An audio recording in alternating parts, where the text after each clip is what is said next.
வாழ்த்துக்கள் நண்பர்களே. இது நந்தவனம். நான் உங்கள் அமீர். இந்த காணொலியின் மூலமாக உங்கள் அனைவரையும் சந்திப்பதில் பெரும் மகிழ்ச்சி.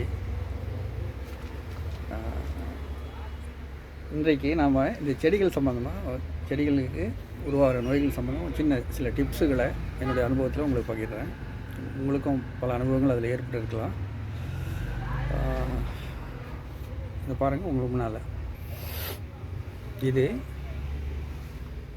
இந்த செடி ஒரு டிசம்பர் செடி. அழகான பூக்களை, நல்ல வயலட் கலரில் இது பூக்கும், கொத்து கொத்தாக பூக்கும்.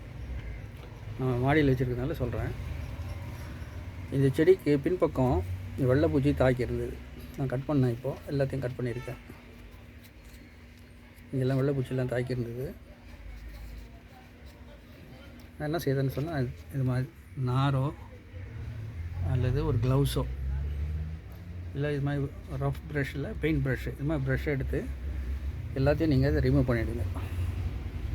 இந்த வெள்ளை எங்கெங்கே இருக்கோ ஃபுல்லாக ரிமூவ் பண்ணி விட்டுருங்க. நான் எடுத்துட்டேன். இது அப்பவும் தெரியுது பாருங்கள், இது இருக்கு.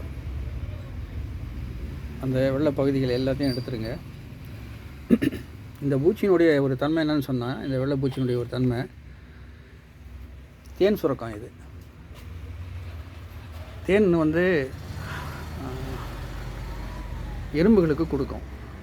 எறும்போட ஒரு உடன்பாடை வச்சுட்டு செடி முழுக்க இது ட்ராவல் பண்ணும். இதோடைய இப்போது வெள்ளைப்பூச்சியினுடைய வாழ்வியல் சூழலை நம்ம புரிஞ்சுக்கிட்டு சொன்னால், அந்த தாக்குதலிருந்து நம்ம செடிகளை காப்பாற்ற முடியும். இது ஒரு இம்பார்ட்டன்ட் அமைப்பு. வெள்ளைப்பூச்சி வந்துச்சுன்னு சொன்னால் அதை நீக்கிறது, ட்ரிம் பண்ணுறது, எறும்புகளில் அதுக்கிட்ட பிரித்து விட்டுறது, அந்த கூட்டணியை முறிக்கிறது. ஏன்னு சொன்னால், வெள்ளைப்பூச்சி எறும்புகளுக்கு தேன் கொடுத்து அதனுடைய முதுகில் ஏறி செடி முழுக்க சவாரி பண்ணும். ரெண்டும் ஒரு கூட்டணி அமைச்சின்னு இந்த வேலை நடக்கும்.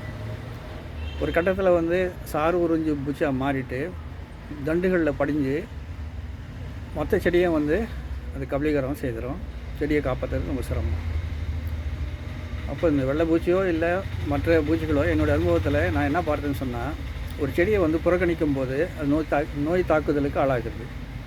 நீங்கள் நல்லா கவனித்து பாருங்கள். எந்த செடியாக இருந்தாலும் நீங்கள் அதை குவாரண்டைன் மாதிரி ஒரு ஓரமாக வச்சுட்டு கண்டுக்காமல், இல்லை செடிகளாக அது இருந்துட்டு கண்டுக்காமல் நீங்கள் விட்டுட்டிங்கன்னு சொன்னால், அது கண்டிப்பாக நோய் தாக்குதலுக்கு ஆளாகுது. இப்போது இந்த செடியில் வெள்ளைப்பூச்சி தாக்குதல் நடந்த இல்லை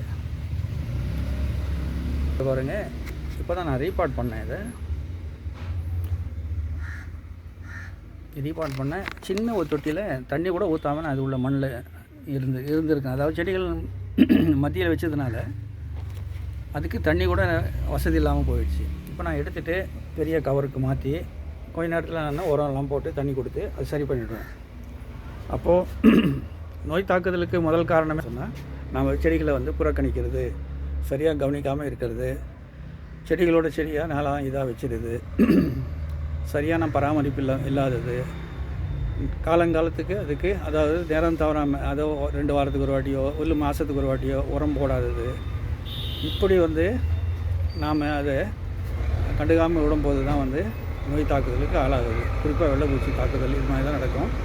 அதனால் செடிகள் இருந்ததுன்னு சொன்னால் கண்டிப்பாக டெய்லி விஷுவலைஸாக அதை கண்காணிக்கும் போது நமக்கு நோய் தாக்குதல் இருந்ததுன்னு சொன்னால், ஏதாவது புதுசாக ஒரு நடந்ததுன்னா, உதாரணமாக ஒரு எலுமிச்சை செடியில் திடீர்னு சொல்லிட்டு ஒரு வண்ணத்து பூச்சி போய் வட்டமிடுது, ஆஹா முட்டை போட போகுது, தேர்ந்தெடுக்குது அப்படின்னு சொல்லிட்டு கண்டுபிடிச்சிடலாம். சரி, அது கண்டுபிடிக்கல. பிறகு சின்ன ஏதோ மணியாக சின்ன ஒரு வெள்ளை நிறத்தில், வெள்ளையும் மஞ்சளும் கலந்த நேரத்தில் தண்ணீர் இலைகளில் ஏதோ ஒட்டி இருக்குது முட்டை மாதிரின்னு சொன்னால், ஆஹா வண்ணத்து பூச்சி முட்டை போட்டுருச்சு. கொஞ்ச நாளில் சின்ன கம்பளிகளாக பூச்சிகளாக அது உருவாயிடும். பிறகு அது தடித்த தலை கொண்ட ஒரு பச்சையாக மாறிடும். நான் சொல்கிறது எலுமிச்சை செடியில், எலுமிச்சை, ஆரஞ்சு, சாத்துக்குடி இந்த செடிகளில் அப்படின்னு சொல்லிட்டு உடனே நம்ம கண்காணிக்கும் போது தான் இது நம்ம கண்டுபிடிக்க முடியும். எளிதாக அதை அவாய்ட் பண்ண முடியும். சிம்பிளான சில விஷயம் உங்களுக்கு தெரிஞ்சிருக்கலாம். இன்றைக்கு நான் காலையில் இதை பார்க்கும்போது, நேற்று முந்தா நாள் கூட இது மாதிரி சில வெள்ளைப்பூச்சி தாக்குதலுக்கு ஆளான செடிகளை நான் பார்த்தேன். டெய்லி தான் கண்காணிக்கிறேன். இருந்தாலும் நிறைய செடிகளை நம்ம இங்கே நந்தவனத்தில் வச்சுருக்கிறதுனால அது கண்காணிக்கிறது கொஞ்சம் கடினமாக இருக்கிற ஒரு கட்டத்தில் இப்படி நோய் தாக்குதலுக்கு ஆளாகுது. அதெல்லாம் சிறப்பான முறையில் நம்ம கவனிச்சோன்னா குறைஞ்சபட்சம் அதுக்கு தேவையான சாப்பாடுன்றது நான் உரம் சொல்கிறேன், தண்ணி, அதுக்கு நல்ல சூரிய வெளிச்சம், அந்த செடி வாழ்வியலுக்கான ஒரு தோதான ஒரு அமைப்பை நீங்கள் உருவாக்கிட்டீங்கன்னு சொன்னால் செடி நல்லா வளர்ந்து ஆளாயிடுது. உங்களுடைய கருத்துக்களை கமெண்ட்ஸில் நீங்கள் உங்களுடைய அனுபவங்களை ஷேர் பண்ணலாம். நன்றி நண்பர்களே. இறைவன் நாடினா இன்னொரு காணொலியில் சந்திப்போம். நன்றி.